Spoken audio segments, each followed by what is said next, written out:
The boy that I used to bully is now my boss, and he's trying to play games with me. Trigger warning. This story includes mentions of bullying. Oh no, I can't be late again, I muttered. Sprinting through the downpour, my clothes clung to me as I raced towards the office, barely dodging cars and puddles. I couldn't afford to be late, not with him in the office today. "Watch it, moron," a taxi driver yelled as I dashed across the street, barely missing his bumper. I shouted an apology over my shoulder, though it was drowned out by the storm. Finally, the office building loomed ahead, a glass monolith mocking my desperate sprint. I glanced at my watch, 5 minutes to spare. I could make it. I had to. With my briefcase over my head to shield me from the worst of the rain, I made one final dash to the entrance. Soaked to the bone, I fumbled for my access card and swiped it over the sensor. Nothing, just a blinking red light. "No, no, no," I muttered, swiping again. And again, the red light kept flashing, taunting me as the rain soaked through my coat, my shoes, and my resolve. I was trapped outside, completely drenched, and the realization hit me like a ton of bricks. This was it. The culmination of weeks of misfortune and mishaps. I stared at the sky, a bolt of lightning splitting the clouds as if the universe itself was laughing at me. Every day since I started this job had been a nightmare, and now I was locked out in the storm, with nothing but a malfunctioning card and a sinking feeling of dread. Then I heard a car door slam behind me. I turned, my heart sinking further as Hector Martinez, my boss, stepped out. His suit was pristine, untouched by the rain, and his eyes gleamed with satisfaction as he took in my pathetic state. "Having some trouble, Anderson?" he asked, his voice dripping with mock concern. The smirk tugging at the corner of his mouth said it all. He was enjoying every second of this. "It's just a glitch," I stammered, though we both knew better. This wasn't a glitch, it was a message. A reminder that no matter how hard I tried, I could never outrun my past. 1 hour later. I spent the next hour huddled under the meager shade of the bus stop as I sat there, staring blankly at the rainwater pouring down from the shelter's edge. I spotted Roger, one of the older, more experienced journalists at the paper, making his way toward the office entrance. I hesitated for a moment, then quickly jogged over to him. "Roger," I called out, my voice still shaky from the cold. He turned, his expression softening as he saw me. Roger had always been one of the few people who treated me decently around here. "Hey, my key card isn't working. It's not granting me access." Roger sighed knowingly, giving me a look that made it clear that he, like everyone else, knew exactly what was going on between Hector and I. "Word traveled in this place. Keith," he said in resignation, "let's get you inside." He fished out his own keycard and swiped it against the sensor. It immediately blinked green and the door clicked open. I eagerly followed him into the building, finally escaping the damp misery of the storm outside. The warmth inside the office was a welcome change, but it did little to alleviate the tension that had settled in my chest. As we walked through the lobby, Roger paused, looking at me with a concerned expression. "Keith," he began, "I don't know what's going on between you and the boss, but maybe you guys can talk it out. Whatever it is, it can't be worth all this." Heh, if only he knew. I forced a small, non-committal nod, not trusting myself to speak. What could I say? That Hector had been out to get me since the moment I stepped foot in this place? That he seemed to relish in every misfortune that befell me? No, I couldn't say any of that, so I just nodded, hoping Roger would drop the subject. He did with a weary sigh, and we parted ways. I made a beeline for the bathroom, desperate to get out of my soaking wet clothes. The bathroom was empty, thank God, and I quickly peeled off my shirt, wringing it out over the sink. Water splashed everywhere, but I didn't care. I just needed to get dry. As I was wringing out the last of the water, I heard the unmistakable sound of a toilet flushing. My heart sank as I turned around just in time to see none other than Hector step out of one of the stalls. Hector didn't even spare me a glance. He sauntered to the sink farthest from me and made a show of washing his hands, taking his sweet time, as if he hadn't just caught me in the middle of one of the most humiliating moments of my life for the second time today. He took a paper towel, dried his hands meticulously, and then finally turned to face me, his eyes cold and calculating as they raked over my bare chest. "Keith," he said, his voice oozing with condescension, "I don't think that's work-appropriate attire." I swallowed hard, my throat dry, despite the fact that I was still dripping wet. "I was caught in the storm," I explained, trying to keep my voice steady. "I'm drenched and just trying to dry off." Hector barely even registered my words. He looked at his watch, the expensive piece glinting under the harsh bathroom lights. "You're an hour and 20 minutes late for work," he noted, his tone matter-of-fact. "I'll be docking your pay for this." I felt a sharp pang in my chest, but I forced myself to remain calm. "It was the storm," I repeated, my voice strained. "My card didn't work." Hector cut me off with a dismissive wave of his hand. "Excuses, Keith. They don't get the job done." It might have been a trick of the light, but I could have sworn I saw a movement in his throat as he spared me a glance before he tossed the used paper towel into the trash with an air of finality and turned to leave, his polished shoes clicking on the tiled floor. "Try to be more punctual next time," he said over his shoulder before disappearing through the door, leaving me standing there shirtless, humiliated, and silently seething. 6 hours later. By the end of the workday, I found myself trudging home, damp and drained. Naturally, I was the last to leave the office. Some last-minute work had dropped into my lap just as I was about to log off. Hector's doing, no doubt. It was his favorite way to ruin my Friday nights. A tradition at this point. No weekend had gone unscathed since I started working at Echo Pulse. Each time, I'd end up stuck in the office finishing up tasks that had mysteriously become urgent right before closing time. As I walked, I couldn't shake the feeling that all of this was some kind of cosmic retribution. Karma, I thought bitterly, for the things I did as a kid. 12 years ago, I was in the same boat as Hector. No worse. I was a coward, a spineless kid who let fear dictate his actions. The memory came rushing back with a vividness that made my stomach turn. Flashback 12 years ago. Ryan Westwood, the school's tyrant, was making his rounds in class, his cruel eyes gleaming with the thrill of torment. He had a system, picking on kids alphabetically, as if he was working his way down some twisted hit list. I was always somewhere in the middle, and that day, I prayed harder than ever that he'd skip over me. When he reached my desk, my heart pounded in my chest. He leaned in, a smirk curling on his lips. "Today's your lucky day, Keith," he said, his voice dripping with menace. I knew better than to believe him. There was no such thing as a lucky day when it came to Ryan. He told me that if I did him a favor, he'd let me off the hook. The favor? Bully my boyfriend and high school sweetheart, Hector Martinez. Naturally, I refused. Even at 16, I knew what was right and what was wrong. But Ryan was never the type to take no for an answer. His eyes glinted with something dark as he reached into his backpack. "I figured you'd say that, Keith," he said, his tone almost gleeful.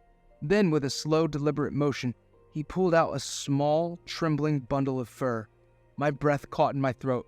It was her, Mittens, my kitten, the one I begged my parents for, the one who'd been missing for days. My heart stopped as Ryan held her up, dangling her by the scruff of her neck, his grin widening as he saw the horror in my eyes. "You see, Keith," he said, "I brought an incentive." He moved to the window, and my entire world narrowed down to that single moment. The sickening realization that he would do it, that he would toss her out the window if I didn't obey him, crashed over me like a tidal wave. I was paralyzed with fear. "What's it gonna be?" Ryan asked, his voice cold. "Her life or your little boyfriend here?"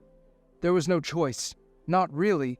With my hands shaking, I turned to Hector, who was seated a few desks away. Oblivious to what was about to happen, I walked over to him, my heart hammering in my chest. And then I did it. I shoved him, hard, sending his book sprawling across the floor. The look on his face when he looked up at me. I could still see it even now. The betrayal, the confusion, the hurt. It was a look that would haunt me for years to come. Flashback end. The flashback ended as suddenly as it began, leaving me feeling hollow. The truth was, ever since that day, Ryan had owned me and ruined the beautiful relationship I had with Hector. He made me bully Hector over and over again, each time with the threat of something precious hanging over my head. I was trapped in a nightmare of my own making, too scared to stand up, too ashamed to speak out for the boy that I had loved. And now, years later, I felt like I deserved every bit of Hector's wrath. I had made his high school life unbearable, and maybe this was the universe's way of balancing the scales. Every humiliation, every cool prank, it was all a reckoning, a debt being paid in full. As I approached my apartment building, the weight of the past pressed down on me, heavy and unyielding. I had no idea how to make things right, or if I even could. But deep down, I knew that as long as Hector held on to the past, neither of us would ever truly be free. I finally made it home, my body aching from the cold and exhaustion. The moment I unlocked the door, I stumbled inside, barely managing to close it behind me, before collapsing into my chair. I leaned back, letting the chair take my weight, and closed my eyes, hoping for just a moment of peace. Maybe, just maybe, I could escape the madness for a little while. But of course, life had other plans. My phone suddenly went off, the aggressive ringtone shattering any hope I had of resting. Groaning, I fumbled for it, the screen blaring with an incoming call from Angela, Hector's personal assistant. What could she possibly want at this hour? "Hello," I answered, trying to keep the irritation out of my voice. "Keith, it's Angela," she said, her tone brisk and businesslike as always. "Hector needs you at the office, immediately." I blinked, not quite processing what she just said. "What? Are you serious? Do you even know what time it is?" I glanced at the clock on the wall, the hand showing a time that should have meant I was done with work for the day.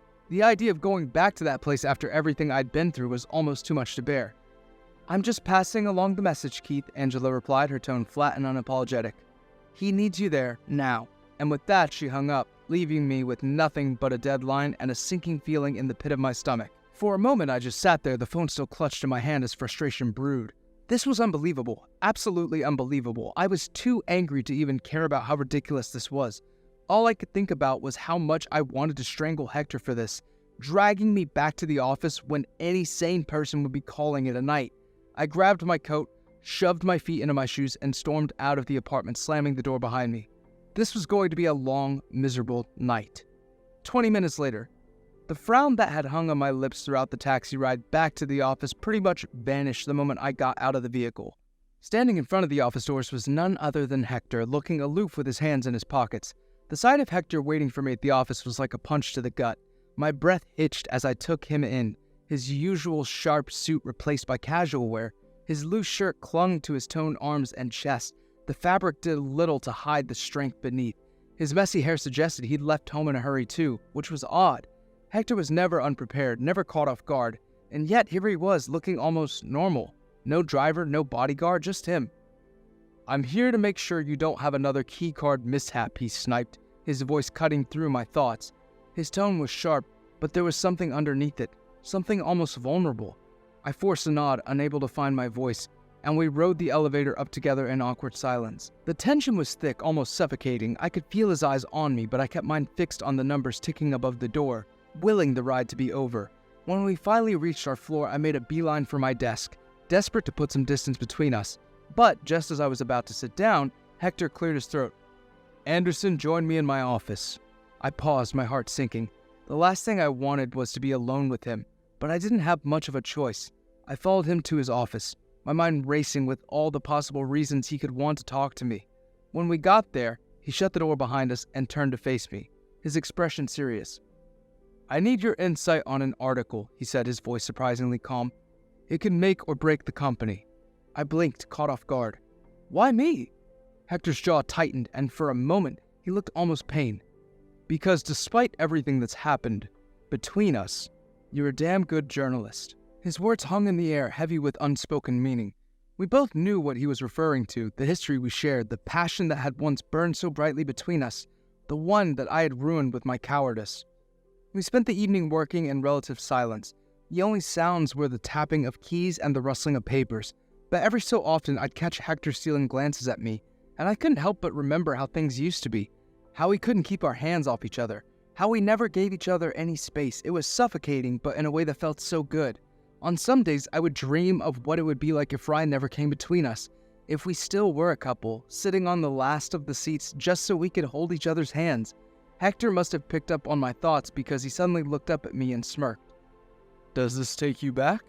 I tried to ignore him, focusing on the article in front of me, but he was persistent. He leaned over the table, getting right in my face, his breath hot against my skin.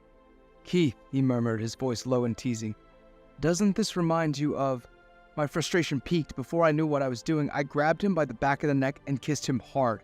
Hector froze, stunned, but even he couldn't deny that this had been a long time coming. Was it impulsive? Yes. Was it a stupid thing to do, seeing as he made my life a living hell for the last 2 months? Yes. But kissing Hector, especially taking him by surprise, just felt right. I don't even know why I did it. I just knew that in the moment I needed to be close to Hector, and I was almost convinced he felt the same way I did. But then he broke away, his eyes dark with something I couldn't quite place. "This changes nothing," he muttered, though his voice wavered.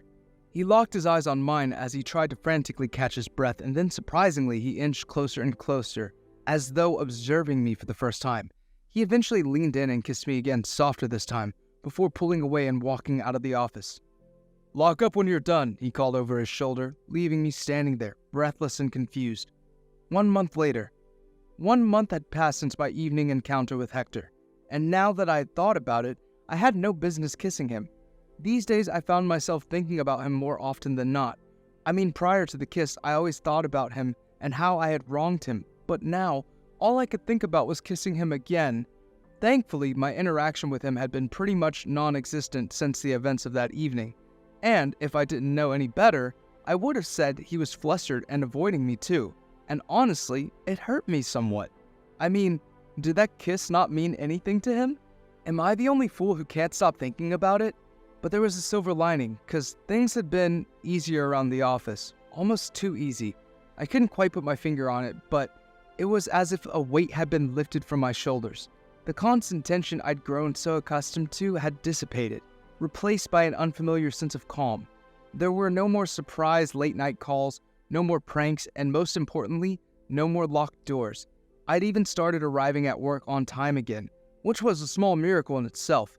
Even Roger had noticed the change. Last week he clapped me on the back and said, "Seems like things are finally turning around for you, Keith. I'm glad to see it." It was the first time in a long time that I'd allowed myself to feel hopeful, and now here I was, on the brink of something I'd only dared to dream about, getting one of my stories published on the front page. The editor had given me the green light just this morning, and I could hardly contain my excitement. I suspected it was Hector's way of saying thank you for helping him out with the article. Today I was seated at my desk typing the final sentences of the article I had been working on all week. It was a story about the unusual weather patterns that had been plaguing Montreal for the past few months, a topic that had captured the city's attention and mine as well. I couldn't help but wonder if that last encounter had gotten through to Hector. Maybe he'd finally realized the damage he was doing, and this was his way of making amends. The thought was comforting, even if it felt a bit too good to be true. But I wasn't going to question it, not now when things were finally looking up. The next morning, I stepped out of my apartment with an extra spring in my step. Today was the day I would finally see my name in print on the front page of Echo Pulse Media. It was a moment I had dreamed about since I first started writing, and now it was here. When I reached the newspaper stand, I eagerly scanned the display of freshly printed papers, and there it was, my article right on the front page, just as I'd hoped. Unreal weather in Montreal. I picked up a copy, my hands trembling with excitement, and flipped to the page. The headline I'd written screamed back at me in bold letters. My smile widened as I began reading through the article, savoring each word, each sentence that I'd carefully crafted over the past week. This was it. This was my moment. But as I reached the end of the article, the place where my name should have been, my heart plummeted. Instead of seeing by Keith Anderson printed neatly at the bottom, I saw a different name altogether. By Roger Thompson? I stared at the paper, disbelief crashing over me like a cold wave. This had to be a mistake. My name should have been there, not Roger's. I flipped back to the front page, then back to the article, hoping I'd somehow missed it. But no, there it was.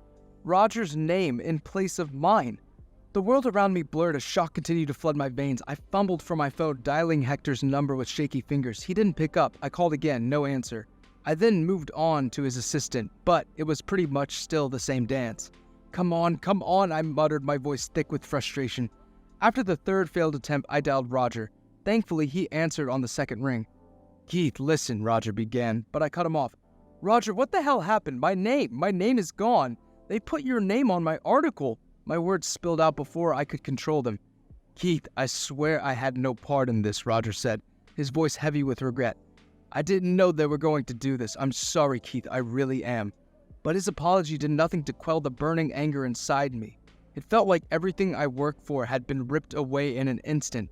I clenched the newspaper in my hand, crumpling it as if that could somehow undo what had happened. "Yeah, thanks, Roger," I said bitterly before ending the call. I stood there for a moment staring at the crumpled paper in my hand. Then, with a resigned sigh, I tossed it into the nearest trash bin. My dream, my triumph, reduced to garbage.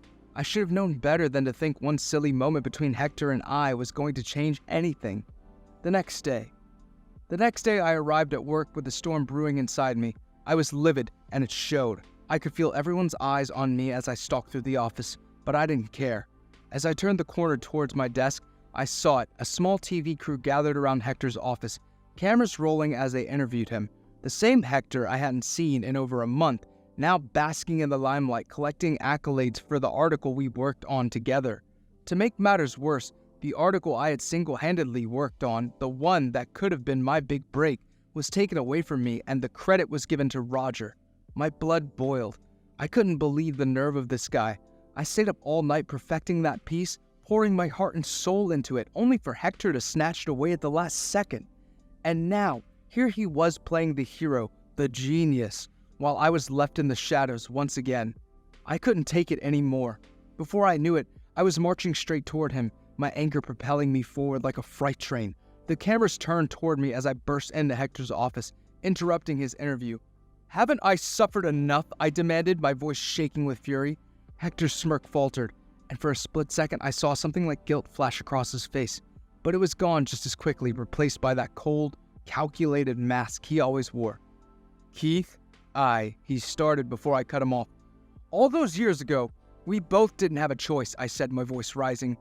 "I get that you needed to lash out to get your pound of flesh from time to time, but this is downright sick and cynical. You can't manipulate my work." Hector's eyes narrowed, but he didn't say a word. I could feel the tension in the room, the silence heavy and oppressive. The TV crew stood frozen, their cameras still rolling, capturing every second of our confrontation. I took a step closer, my voice dropping to a dangerous whisper. "Congratulations, Hector. You've become an even crueler monster than Ryan ever was." With that, I ripped the name tag off my shirt, the plastic snapping under the force of my anger. I tossed it onto his desk, watching it as it skidded to a stop in front of him. "I quit," I spat, the words tasting bitter on my tongue. Before he could even get a word in, I turned on my heel and stormed out of the office. The cameras following my every move, the anger still bubbled within me, but as I walked away, I felt something else too. A small sense of relief, of finality. I was done. Done with Hector, done with the job, done with the pain from our past. Today I had done what I couldn't do all those years ago. Today I had stood up to a bully. A few weeks had passed and I had moved on, or at least I told myself I had. My days were filled with the rhythmic thud of hammers, the grind of drills, and the simple physical labor that kept my mind blissfully numb.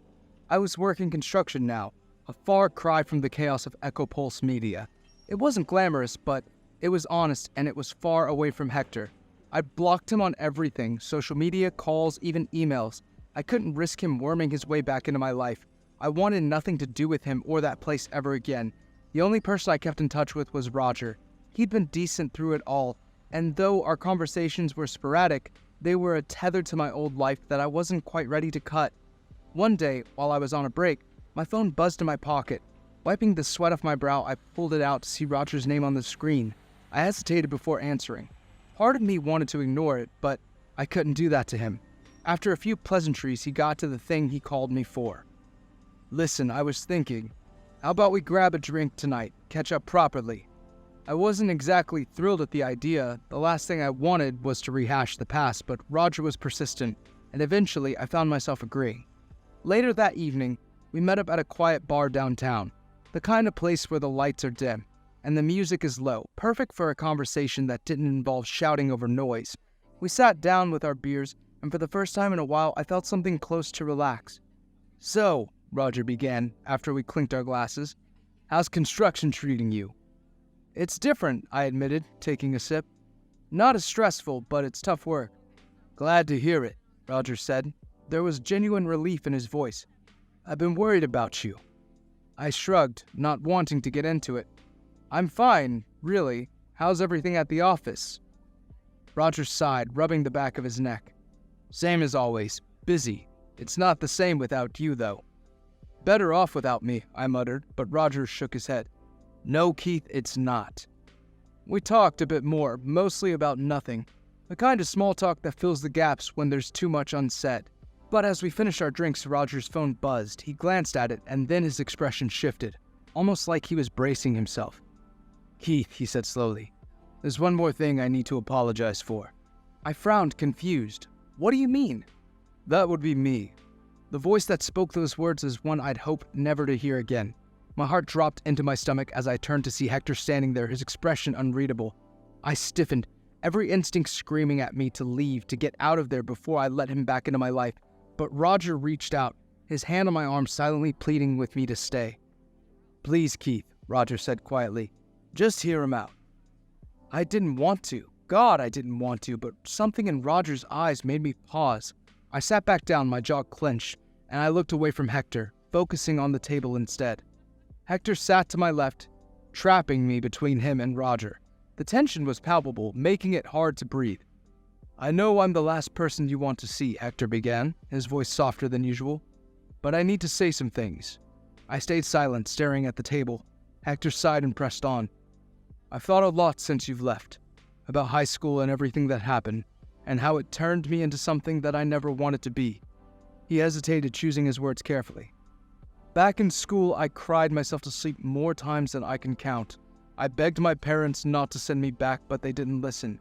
Ryan was a nightmare, but at some point I stopped seeing you as a victim and started seeing you as an accomplice." His words cut deep, digging up memories I buried long ago. Still, I didn't respond. "When I got your resume," Hector continued, "I told myself I wouldn't go too far. Just mess with you a little, get some payback. But I underestimated how much anger I was still holding on to, and it consumed me." His voice cracked slightly. "I'm sorry, Keith. I was so focused on revenge that I didn't see how much you'd suffered too. Not just then, but now." The apology hung in the air, heavy and suffocating. I swallowed hard, my throat tight. "I'm sorry too," I finally whispered, "for what happened back then. I should have stood up for you. For us." I stood ready to leave, but Hector stopped me. "Wait. I want to make things right. You can have your old job back. I'll even give you a raise." Roger's face lit up at the offer. "Come on, Keith," he urged. "We could really use you back." But I shook my head. "No, Hector. I didn't quit because of the work. I quit because that place became my personal hell, and I didn't even realize it. But these past weeks, they've shown me that there's a healthier way to live." Hector looked genuinely remorseful. "I know what I did was unforgivable. I'm not asking for forgiveness, but I want to try to make it right." He slid a check across the table. 500,000.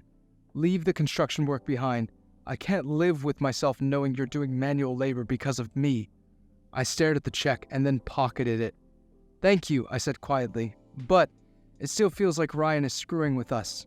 Hector laughed bitterly, sharing the same pain. He extended his hand. "I forgive you, Keith. I hope someday you can forgive me too." I hesitated, then shook his hand. "It's time we both moved past Ryan." To my surprise, Hector pulled me into a hug, his cologne filling my senses. "Also, I haven't been able to stop thinking about you since that kiss," he whispered. "You're all I can think about, Keith." My eyes widened. That was why it hurt so much. After the kiss, I'd naively thought things would return to normal. "And I wasn't the one who changed your name," he added loudly for Roger to hear. "That was a mistake from the editing department." Roger nodded in agreement. "Just think it over, Keith. No pressure." I took a few steps forward and hugged him again. It would take time for both of us to heal, but perhaps we could do it together. Hector and I eventually began spending time together. It wasn't forgiveness or a relationship right off the bat, no. It was a slow process of two men healing and rediscovering feelings we once had for one another, which were smashed because of a bully like Ryan. Thanks to Hector's connections, I also got the ball rolling on my own little media house. It was nothing as grand as his, but it was a step in the right direction. A step I was thrilled to be taking with Hector once again. The end. Did you at any point in your life have a bully? Do you think you could make peace with them if given the opportunity? Thanks for watching. Consider subscribing to become part of our Rainbow Force, and stay wholesome.